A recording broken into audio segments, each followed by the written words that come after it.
Brenning turns. Here's the pitch. Ground ball. Past Nelson. Base hit. Whitaker's coming. The throw will be late. The Barnstormers win. Hello and welcome to another episode of Stormers on Deck, where we spend some time off the field with members of the Lancaster Barnstormers. I'm Chad Landers. Brian Cass will join us in a little bit. We've got members of the 2017 Barnstormers squad ready and waiting to talk to us. But before we get to that, let's reveal our Barnstormer trivia question of the week. Here it is. What is the team's all-time record for hits in a single game? We can tell you it happened in 2012 against the Long Island Ducks. But how many hits did the Stormers have? We'll give you the answer a little later in the show. But coming up after the break, our first interview with a new addition to the Lancaster Barnstormers. Stay with us.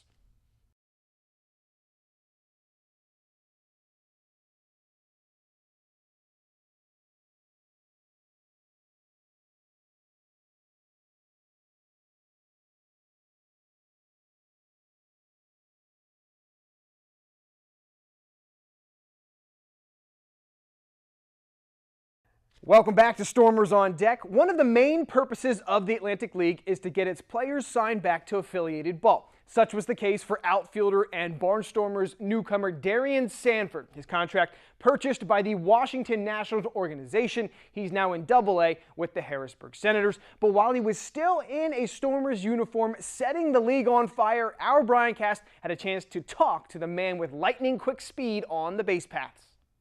All right, thanks, Chad. Yes, we are here at Clipper Magazine Stadium with the fastest man in baseball. It's Darien Sandford, new to the Barnstormers this year. Darien, thanks for joining us. No problem. And we're going to chat a little bit. So talk to us about your speed. You stole 99 bases last year in California, I believe. Yeah. Talk to us about stealing bases. It's an art. Yeah, it really is an art. It's an art. It's a gift because I've been blessed with being explosive. It helps me out. So over the years, playing professional baseball, I learned different things, techniques from guys like Vince Coleman, who also was a big league guy who stole a lot of bases, and my base running coach with the Royals, Rusty Kuntz. So he helped me out a lot. Yeah. And just being fast doesn't always help, but it helps a lot. And we've seen it this year. It's been great to watch you terrorize those base paths. So last year, you wanted to get to 100, correct? Yeah. And the last game, you stole 5? You stole a bunch. 6. I stole 6 in the last game. I needed 7. What happened? I got on my first 3 times. Stole second and third, second and third, second and third. My last at bat, I grounded out. So I couldn't get on. But actually, in August 1st of last year, I only had 45. So I stole maybe 55 in the month of August. All right. So that was fun. Absolutely. But I feel like had I played real minor league season, 140 games years ago, I could have 155 like Billy. Yeah.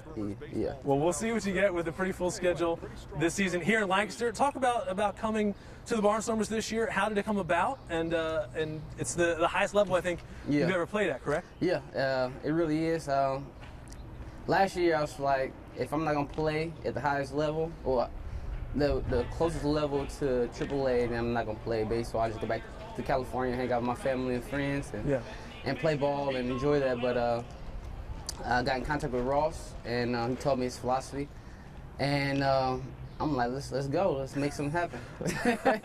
Yeah, for sure. You have the freedom out there on the base paths to be aggressive, and is that come down from Ross? You and a couple other guys at the top of the order seem to just have those pitchers looking at you all the time. It comes from that, but when I got guys who hit behind me who hitting 340 and hitting so many home runs, and they kind of lose focus with them, and it allows me to make my team better, which is the ultimate goal. This is a team game, and I love to win. So the more games you win, the more fans come out, and the more coverage you get. So. Yeah, we know it. So just by me getting on base, sometimes I don't have to steal, and they'll give guys on my team fastballs, and instead of speed running around the bases, I can jog. Like I hit the home run.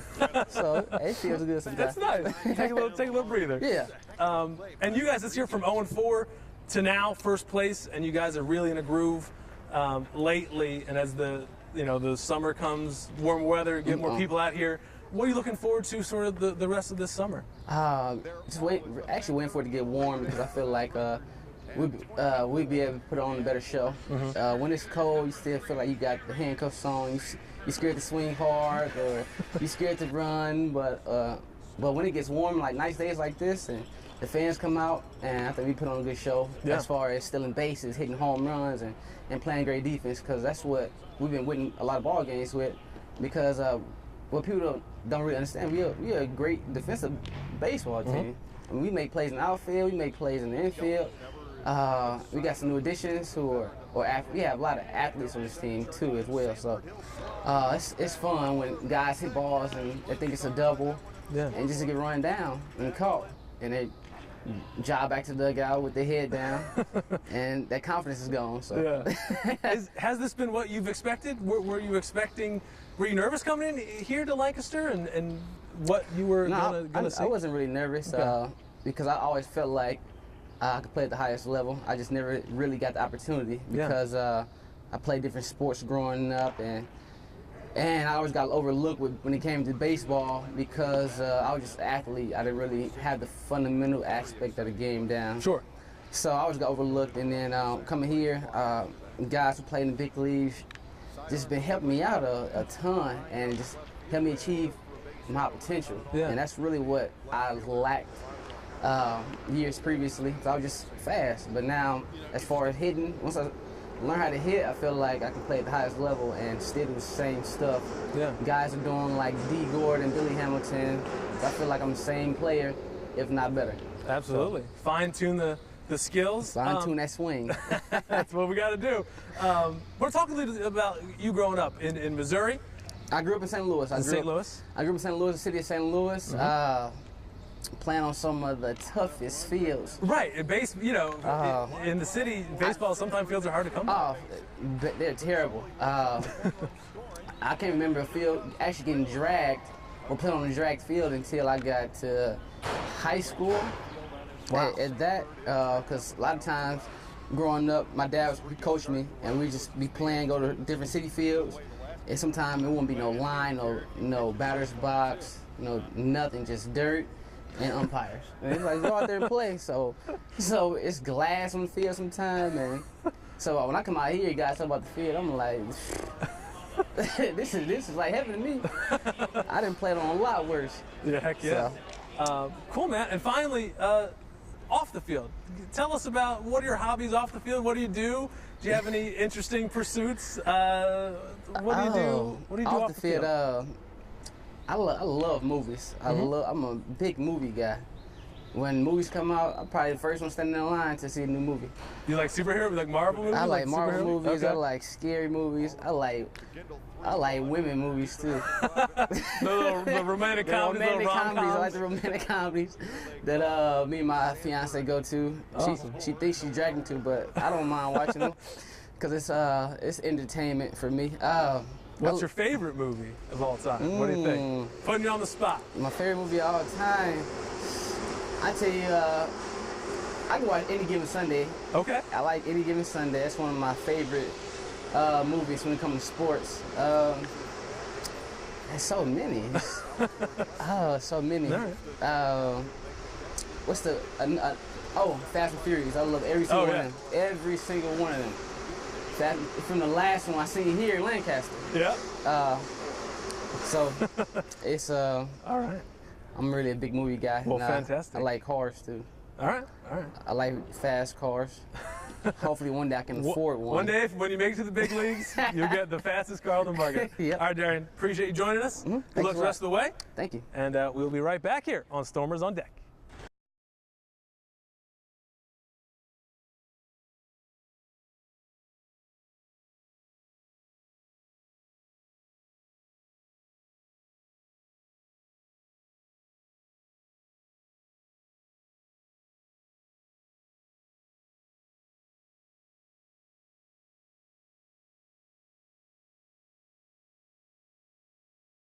All right, welcome back to Stormers on Deck. We are here at Clipper Magazine Stadium during batting practice, and we've got one of the great hitters for the Stormers this year, Casey Hobson. Casey, thanks for coming on the show. Thanks for having me. Absolutely. So you guys, the story this year has been from 0-4 to first place, and you guys have really turned it around.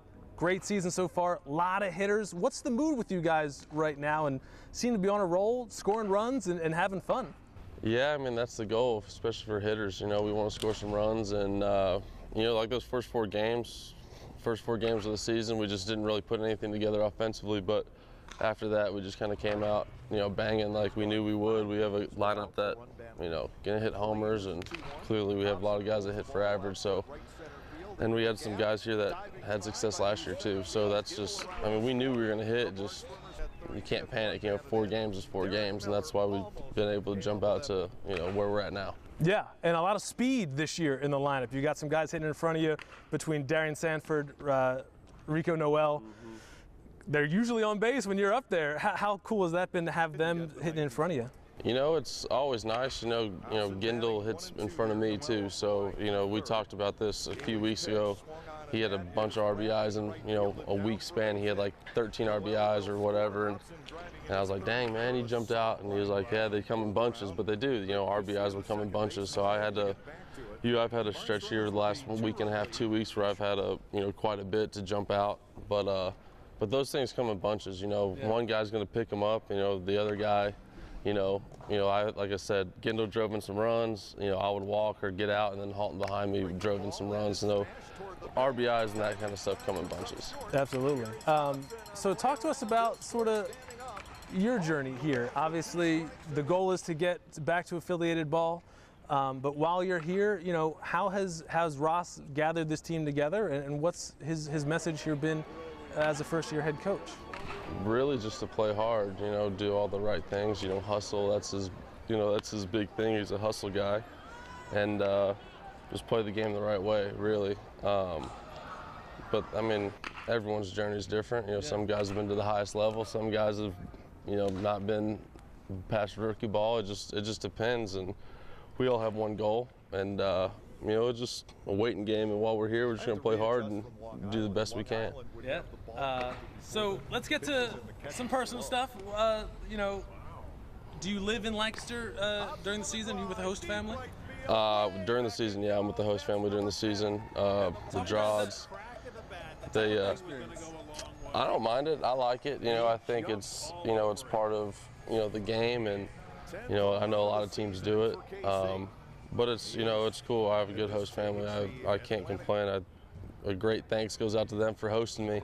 And, you know, they don't mind when you come in at 3 o'clock in the morning or whatever on a long bus trip. They don't even hear me. So, yeah, a lot of guys enjoy it. And I think it's just, you know, she's got a son who plays baseball too, and, you know, just graduated college. So, you know, she kind of gets that it's a grind. We come in and out, and she's been doing it for a long time. So, yeah, I enjoy it. I can't complain about it. Any food in the fridge for you when you come home sometimes? There was Memorial Day. They had a bunch of ribs, and they said I could have some and some dessert. So I definitely went in there and raided the fridge a little bit. Fantastic. Talk to us about the morale of this team. How do you guys pass the time? You've just on a long road trip. You know, a couple weeks on the road. What do you guys do for fun? I know cards is a big thing. A lot of card players from this team. A lot of people play cards, you know, just, you know, messing around, really, just a lot of trash talking, especially when you're playing cards. But, you know, I think there's a handful. I would say most of the guys play cards on the team. We usually have 3 or 4 card games going on at the same time. So, you know, just like days like yesterday, we can't get on the field, and we're here already. You know, cards pass the time, just trying to have fun, keep it loose, nothing, you know, too serious. No one's ever real serious until, you know, pitch 1 starts. Yep, it translates to the game. You guys have been doing really, really well. Also wanted to talk to you about a moment last season. Your dad and you played in the same game. Your dad, you were on the corners. Yeah. He had an at-bat. Talk to me about that and how that came about and how cool it was. That's probably my most memorable baseball moment I've ever had. You know, not a lot of people get to say that they played with their dad at a professional level, and I'm lucky enough that I got to play for him and play with him, and I think only a handful of people have ever got to do that. You know, he got in that bat, and that's going to go on his back of his baseball card the rest of his life too. So it's funny it's a cool story. It's a cool thing, and You know, I know everybody on the team loved it, and you know, I especially loved it too. I think, you know, just that's going to be probably the most, whatever happens in my career, that's probably going to be the highest, you know, moment of my baseball career. Any tips after I think he struck out, right? Yeah, he struck out. Well, I told him, him? I said, what were you doing? You said you were going to swing at the first fastball he threw you. You took 2 and then swung at the slider. And he's like, well, I couldn't see the fastball, so it was just funny. No one ragged on him. It was just, you know, him out there on defense. He got cleats and everything. It was a good time. Good stuff. And finally, you said you do have a routine before you step into the box. You have something you do we always ask about superstitions, cool things you guys do. Yeah. You have a specific routine you do every time? Yeah, basically I just kind of look at my barrel, tap my feet, you know, adjust myself, hit my helmet and then tap, you know, the outside corner and then get ready. I do that before every first pitch. You know, after the first pitch, I kind of look around. If I swing at a bad pitch, kind of look up and just clear my mind and stuff like that. But that's before I get in the box, before every first pitch is the same thing every single time. And music, same song as well? Yeah, the same song as last year. Closer to the Sun by Slightly Stupid. Okay. It kind of suits me pretty well. Hey, as long as you're crushing it, we'll take it. Yeah, that's all that matters. All right, Casey, we appreciate you joining us. Good luck the rest of the way. And, thank you very much. We'll hope you get that big call back to affiliated ball. I appreciate it. Thank you. Appreciate it, and we will be right back here on Stormers on Deck.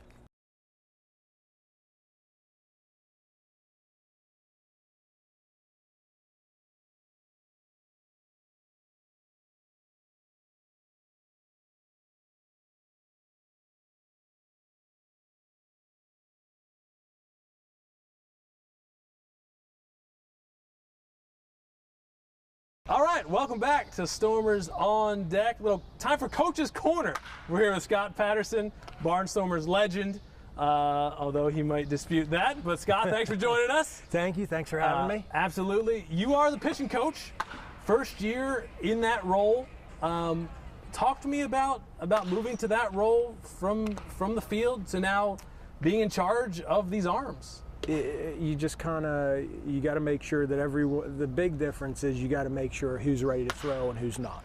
You know, if someone threw the day before, I got to kind of go through, see how many pitches they threw, and just make sure, kind of ask them. I got to ask everyone and you know, see how they're doing. And the other big thing is, before I was in charge of myself, getting myself ready. Now I got to get about 12 guys ready. Yeah. Is this something you had planned after your playing career, that you wanted to move into coaching? I wasn't sure because I'm in the process of owning a baseball school back in Illinois, where I'm from. So my plan was to do that, to buy the baseball school, own it, and you know, Ross called, and Ross is one of my best friends, and you know, he asked me to do this, and I said yeah, I'll try it. Yeah. See how it goes, and I'll tell you what, I definitely. First thing I was worried about is, am I going to get the urge to play after 15 years, but I have not got the urge. Okay. I honestly, these guys tell me every day, you're going to be out there, and I say, you know what, I didn't even bring a glove. When I got to catch with these guys, I have to use their gloves. I don't have a glove or spikes. So that's the main thing. I don't have the urge to play, and I enjoy being in the dugout and coaching and watching a game and kind of trying to outsmart the other coaches, you know what I mean, on the other team. So I definitely, I could see myself doing this for a long time. Interesting. Is the school still in your head, though, that you want to get that built eventually? We're in the process of buying it right now. No, it's built. I have ran that school for the past 3 years. Okay. So in a week I give probably about 100 kids lessons. Wow. About 100 lessons. I never did in the summer. I know it'll drop in the summer, but you know, that's something. So you know, that's still in the works, and we'll see if I can have that and do this. We'll see how it goes. All right. You are part of a really new coaching staff between Ross and Josh, all first-year coaches. Is it a fresh take in the dugout? How has this year been? Just, you know, first year for all you guys really in charge? you're definitely, you don't know as much as you think you know. That's the big thing. I'm learning every day. Yeah. I mean, I'm learning every day. But the good thing about with Ross is, you know, we kind of, when we want to do something in a game, put a bunt down, squeeze, he kind of fast, it's got to be fast, but hey, what do you think of this? What do you think of that? You know, we go through who we want to put in the game for the next inning. I give him ideas, and, you know, he has the final say in it. But everything, that's kind of, we go through everything first and figure out what we want to do. That's so it's been good. It's been really good. I didn't really know I was going to be involved in all that, but I like it. I like it so far. Yeah, you've got a lot of responsibility, and of course, Yes. responsible for those arms. And the Atlantic League, sometimes you got guys coming and going. A guy gets signed, you get a new one in. Have you experienced any big turnover yet, or has it been stable for the most part? You've gotten to know your arms? We're about 6 weeks into it now, I want to say, and yeah, I know my arm's pretty good. And we have spread, if you look in the bullpen, we have spread everyone out pitching. If one guy pitches this day, he probably won't pitch the next day, and we'll get another guy in there. So we have such good arms in the pen. I mean, in all honesty, I mean, I know you hear coaches say every pen they have is the best, everything, Right. but we really have, I know number-wise doesn't show it, but every guy in our pen throws 95 plus. So we have the hardest throwing pen in this league. I ain't gonna say the best, but every guy we run out there is gonna be probably harder than that guy on the opposite team throwing. And good thing to have. That's a really good thing to have. So, but the thing we got to fix is we're walking quite a bit of guys, and we just got to cut down on the walks a little bit, and we'll be fine. But yeah, knowing the arms are pretty good, and being able to, everyone's doing well, and we can just rotate. We don't have really, we got a set closer. Every other role is just up. We just kind of go with the freshest guy. Great stuff.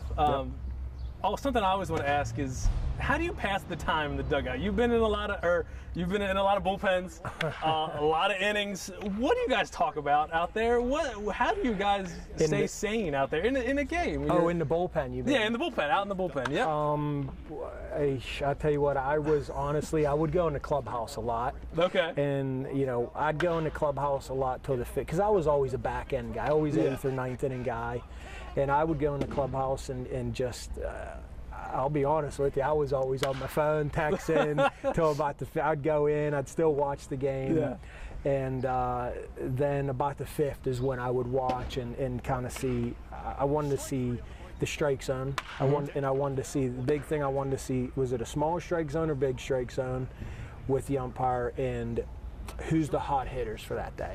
Because you can get up there and you could have a number 3 guy that has 20 home runs this year, but this series he's just not hot. Yep. And you could have a number 9 guy who's batting 200, but this series he's got to hit 9 out of 10 times. So, and that's kind of what I like what I watch day to day. Yep. And I mean, yeah, I probably did some stuff that probably shouldn't. You know, I did some texting, and you know. have rules against that now, though, or No, are no they're rules sort of free against to that. do what they want? I tell these guys, do whatever you got to do. I just make sure. It's very lenient, because you're in first place and all these guys are doing well and they're getting outs. Yeah. I said, do whatever you got to do to get ready to get 3 outs in that bowl. To get me 3 outs, and that's all I care about. Yep.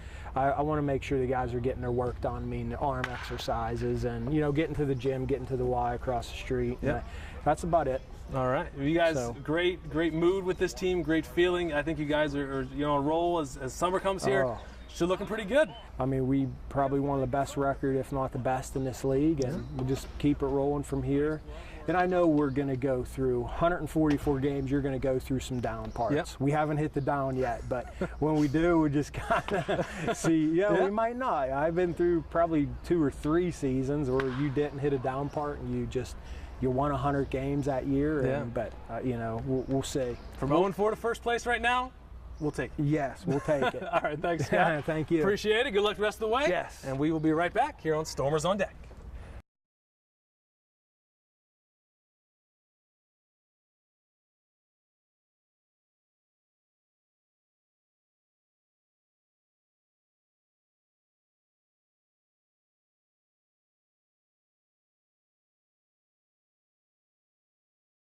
And welcome back to Stormers on Deck. One last order of business before we go. The answer to our trivia question from earlier in the show. We asked you if you knew what the Barnstormers team record is for total hits in a game. Well, the answer is 25 hits. It happened back on August 24th, 2012 against those Long Island Ducks. Players like Tommy Everidge, Travis Danker, Adam Godwin, Brian Harvey, and Gilberto Mejia all contributing, and a guy named Blake Galen. That must have been one fun team to watch at the ballpark. Well, that'll do it for this edition of Stormers on Deck. Thanks for tuning in, and we'll be back soon with another trio of Lancaster Barnstormers. But until next time, I'm Chad Landers. We'll see you at the ballpark. Brenning turns, here's the pitch, ground ball, past Nelson, base hit. Whitaker's coming. The throw will be late. The Barnstormers win. Brenning turns, here's the pitch, ground ball, past Nelson, base hit. Whitaker's coming. The throw will be late. The Barnstormers win.